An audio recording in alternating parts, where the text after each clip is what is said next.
जय श्री कृष्णा। राधे राधे। चॉकलेट मामी से मैं सीमा सिंह आपका स्वागत करती हूँ। आइए आज हम सावन मास के शुक्रवार को सुनी जाने वाली जीवंतिका माता की व्रत कथा सुनते हैं। अगर आप सावन मास के शुक्रवार का व्रत करते हैं तो पूजन के साथ और व्रत के साथ जीवंतिका माता की व्रत कथा भी सुननी चाहिए। इससे व्रत का संपूर्ण फल प्राप्त होता है। आइए अब हम सावन मास में शुक्रवार को सुनी जाने वाली जीवंतिका माता की संपूर्ण व्रत कथा सुनते हैं, जिसके सुनने मात्र से मनुष्य को सभी दुखों से मुक्ति मिल जाती है।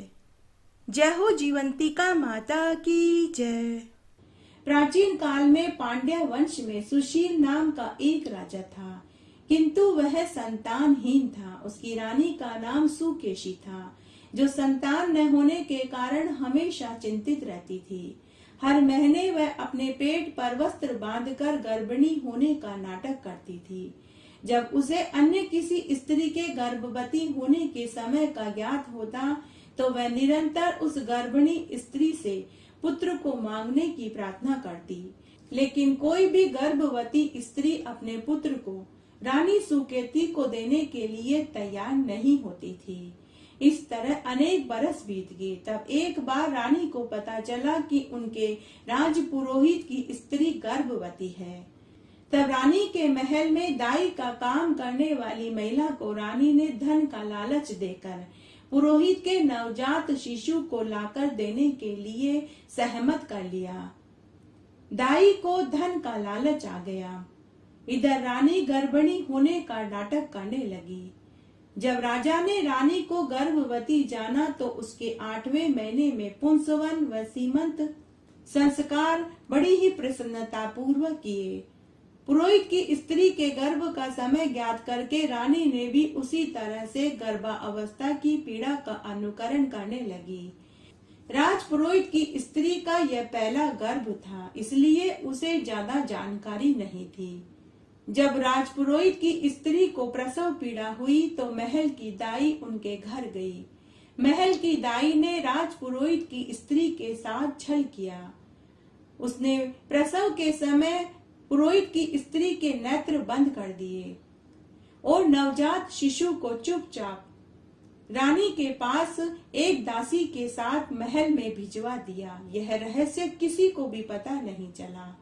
उधर रानी ने सभी को यह सूचित कर दिया कि मुझे पुत्र पैदा हुआ है। दाई अपने 7 मास का एक लोथड़ा पहले से ही पुरोहित के घर लेकर गई थी। उसने पुरोहित की स्त्री के नेत्र खोलकर उसे मास का लोथड़ा दिखाते हुए बोली कि देखो बहन, क्या अशुभ हुआ है। तुम्हें संतान की बजाय मास का लोथड़ा पैदा हुआ है। और वह दुख प्रकट करने लगी। राजपुरोहित की स्त्री ने जब ये देखा तो वह रोने लगी। तब दाई ने कहा कि चलो कोई बात नहीं, कम से कम भगवान की कृपा से तुम्हारे प्राण तो बच गए। दाई ने राजपुरोहित की स्त्री से कहा कि अब तुम अपने पति से कहकर इसकी शांति करवा देना। पुरोहित की स्त्री आश्चर्य में पड़ गई। उसे दाई की बात पर यकीन नहीं हुआ। उसे लग रहा था कि उसके साथ छल हुआ है।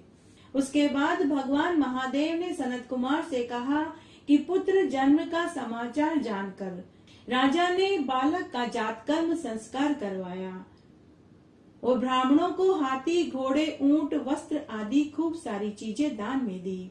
कैदियों को बंधन से मुक्त कर दिया। सूतक के बाद उसका नामकरण करके उसका नाम प्रियव्रत रखा गया। उधर सावन मास में पुरोहित की स्त्री ने शुक्रवार को जीवंतिका माता का श्रद्धा पूर्वक पूजन किया और व्रत किया। दीवार पर जीवंतिका का चित्र बनाकर पुष्प माला चढ़ाकर धूप, दीप, नैवेद्य आदि चढ़ाए। गेहूं के आटे के दीपक में घी डालकर चौमुखा दीपक जलाया।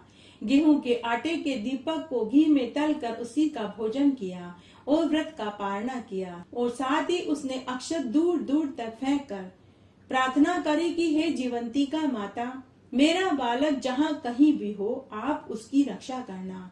उसके बाद उसने कथा सुनी और प्रार्थना करी और जीवंतिका माता को प्रणाम किया। जीवंतिका की कृपा से वह बालक दीर्घायु हो गया। वह माता जीवंती का दिन रात उस बालक की रक्षा करने लगी। इस तरह समय व्यतीत होने लगा। कालांतर में उस राजा का देवलोक गमन हो गया। प्रियव्रत ने राजा की अंतिम क्रिया संपन्न करवाई। उसके पश्चात राजपुरोहित तथा मंत्रियों ने प्रियव्रत को राज सिंहासन पर बैठा दिया। प्रियव्रत ने कुछ समय तक राजकार्य किया, फिर वृद्ध मंत्रियों को राज्यभार सौंपकर पितृ ऋण से मुक्ति पाने के लिए गया जी की ओर प्रस्थान कर गया। इस समय उसने अपना वेश एक साधु का बना रखा था। चलते चलते मार्ग में जब रात्रि हो गई तो उसने एक गृहस्थ के यहाँ विश्राम करने का निश्चय किया। उस दिन उस गृहस्थ की स्त्री को पुत्र पैदा हुआ। इससे पहले उसकी पत्नी को 5 पुत्र पैदा हुए थे, लेकिन 5वें दिन षष्ठी देवी आकर उन्हें मार जाती थी। आज उस पुत्र को पैदा हुए 5 दिन हो गए थे और उस गृहस्थ का यह 6ठा पुत्र था। राजा ने उस गृहस्थ के यहाँ रात्रि विश्राम किया। रात के समय जब राजा सो रहा था, तब षष्ठी देवी उस गृहस्थ के बालक को लेने के लिए आई। माता जीवंती का उस राजा की रक्षा के लिए हमेशा उसके साथ रहती थी। तब जीवंतिका देवी ने षष्ठी देवी से कहा कि हे षष्ठी देवी, राजा को लांग कर मत जाना, नहीं तो मुझसे बुरा कुछ नहीं होगा। जीवंतिका के रोकने पर षष्ठी देवी जैसे आई थी वैसे ही लौट गई। प्रातः काल गृहस्थ ने जब अपने 6ठे बालक को जीवित पाया तो उसने राजा को बालक का जीवन दाता समझकर राजा से प्रार्थना करी कि हे महाराज, आपकी वजह से मेरा पुत्र जीवित है। हे महाराज, आप आज और मेरे घर में निवास करें, क्योंकि आपकी ही कृपा से मेरे 6ठे बालक को जीवन दान मिला है। गृहस्थ के निवेदन करने पर प्रियव्रत एक दिन के लिए और वहां रुक गया। अगले दिन गयाजी में जाकर पिंडदान की तैयारी करने लगा। गयाजी में पिंडदान करते समय उसे यह देखकर महान आश्चर्य हुआ कि वेदी में से पिंड लेने के लिए 2 हाथ निकले। 2 हाथ देखने से राजा प्रियव्रत को संदेह हुआ। वह विस्मित होकर सोचने लगा कि अब मुझे क्या करना चाहिए। ब्राह्मण से आज्ञा लेकर उसने विष्णु पद पर पिंडदान किया। तब बड़े बड़े ज्ञानी पंडितों ने इस शंका का निवारण किया। राजा प्रियव्रत के पूछने पर ब्राह्मणों ने कहा कि ये दोनों हाथ तुम्हारे ही पिता के हैं, परंतु ऐसा क्यों हुआ इस संबंध में घर जाकर तुम अपनी माता से पूछना, वही तुम्हें इस विषय में बताएगी। इस प्रकार राजा प्रियव्रत बहुत चिंतित और दुखी हो गया। इस तरह राजा प्रियव्रत ने 1 वर्ष तक वहां खूब दान पुण्य किया। 1 वर्ष के बाद राजा पुनः अपने नगर की ओर लौट पड़ा।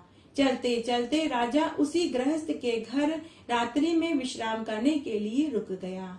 संयोगवश उस दिन भी उस गृहस्थ के 7वें शिशु के जन्म का 5वां दिन था।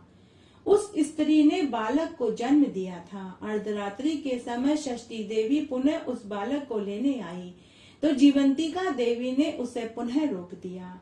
इस पर षष्ठी देवी ने कहा कि हे जीवंतिका देवी, इसकी माँ ने ऐसा कौन सा नियम और व्रत किया जो तुम सदैव इस राजकुमार की रक्षा करती हो। उस समय राजकुमार प्रियव्रत को नींद नहीं आ रही थी। राजा प्रियव्रत सोने का बहाना बनाकर षष्ठी देवी और जीवंतिका देवी की बातें सुन रहा था। जीवंतिका देवी ने कहा कि इसकी माता सावन मास में मेरा व्रत और पूजन पूरे विधि विधान से करती है। वे नियम मैं तुम्हें बताती हूँ। इसकी माता सावन मास में हरे रंग का कोई भी वस्त्र, यहाँ तक कि हरे रंग की चूड़ियाँ नहीं पहनती, हरी शाक सब्जी नहीं खाती, चावल का धोना नहीं लांघती, हरे पत्तों के नीचे से नहीं गुजरती। यह सब कुछ वह मेरी प्रसन्नता के लिए करती है, अतः मैं उसकी और उसके पुत्र की रक्षा करती हूँ। राजकुमार प्रियव्रत ने यह सारी बातें सुन ली और प्रातःकाल होते ही वह अपने नगर को चल पड़ा। नगर के समीप आने पर सारे नगरवासी अपने राजकुमार के स्वागत के लिए पहुँच गए। राजा ने महल में जाकर अपनी माता से पूछा कि हे माता, आप जीवंतिका का व्रत करती हो या नहीं? यदि करती हो तो इस व्रत का क्या विधान है? तो राजमाता सुकेशी ने अपने पुत्र राजकुमार प्रियव्रत से कहा कि पुत्र, मैं जीवंतिका के व्रत के विषय में कुछ नहीं जानती। उसके बाद राजा ने गयाजी के श्राद्ध यात्रा का संपूर्ण फल पाने के लिए ब्राह्मणों और सुहागिनों स्त्रियों को भोजन के लिए आमंत्रण भेजा। सुहागिनों के लिए हरे वस्त्र और हरी चूड़ियां भेजी और यह कहलवा दिया कि सभी यही वस्त्र पहन करके महल में आए। जब राजपुरोहित की स्त्री के पास राज सेवक पहुंचे तो राजपुरोहित की स्त्री ने राज सेवकों से कहा कि मैं सावन मास में हरे रंग की कोई भी वस्तु ग्रहण नहीं करती। राज सेवकों ने राजपुरोहित की स्त्री वाली बात आकर राजा प्रियव्रत को बता दिया। तो राजा ने राजपुरोहित की स्त्री के लिए लाल रंग के वस्त्र और लाल रंग की चूड़ियां भिजवाई। पुरोहित की स्त्री लाल रंग की साड़ी और लाल रंग की चूड़ियां पहन कर के महल में आई तो उसने राजगृह के पूर्व द्वार पर चावल का धोना पड़ा हुआ देखा और हरे पत्तों का मंडप देखा। तो वह राजपुरोहित की स्त्री दूसरे द्वार से महल में आई। राजकुमार प्रियव्रत ने जब उससे इन बातों का कारण जानना चाहा तो उसने उत्तर दिया कि मैं सावन मास में शुक्रवार को जीवंतिका माता का व्रत और पूजन करती हूँ। उसी समय पुरोहित की स्त्री के स्तन से दूध की धारा फूट पड़ी और वह राजकुमार प्रियव्रत के मुंह पर जाकर लगी। अब गयाजी के दो हाथों के निकलने और मार्ग में गृहस्थ के घर षष्ठी देवी और जीवंतिका के संवाद व स्त्री के स्तनों से दूध की धारा फूट पड़ने से राजकुमार प्रियव्रत को पूरा निश्चय हो गया कि यही मेरी माता है। यह सब कुछ जानकर राजा प्रियव्रत राजमाता सुकेशी के पास गया और बड़ी ही विनम्रता से हाथ जोड़कर पूछने लगा कि हे माता, आप निर्भीकता पूर्वक मेरे जन्म का ठीक ठीक वृत्तांत बताइए। तब राजमाता सुकेशिनी ने राजा प्रियव्रत के जन्म की पूरी सच्चाई बता दी।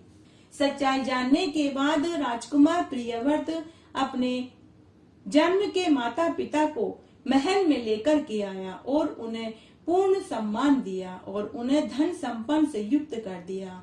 उन्हें राजमाता और राजपिता का दर्जा दिया। फिर एक रात्रि के समय राजकुमार प्रियव्रत ने जीवंतिका देवी से प्रार्थना करी कि हे देवी, जब मेरे जन्मदाता पुरोहित हैं तो गयाजी में वेदी में से दो हाथ क्यों निकले। जीवंतिका देवी ने स्वप्न में ही राजकुमार प्रियव्रत से कहा कि हे पुत्र, इसमें संदेह मत करो, तुम्हें विश्वास दिलाने के लिए ही यह सब कुछ मैंने किया था। बोलिए जीवंतिका माता की जय। जो कोई भी श्रावण मास में शुक्रवार को जीवंतिका माता की इस कथा को सुनता, पढ़ता या सुनाता है, जीवंतिका माता उस मनुष्य की सभी मनोकामनाओं को पूरा कर देती है। इस तरह आज हमने श्रावण मास के शुक्रवार के दिन जीवंतिका माता की संपूर्ण व्रत कथा सुनी। आशा करती हूँ यह आपको जरूर पसंद आएगी। मेरे साथ बने रहने के लिए आपका धन्यवाद। आगे आने वाली कथा कहानी के लिए भी आप इसी तरह मेरे साथ बने रहें। धन्यवाद।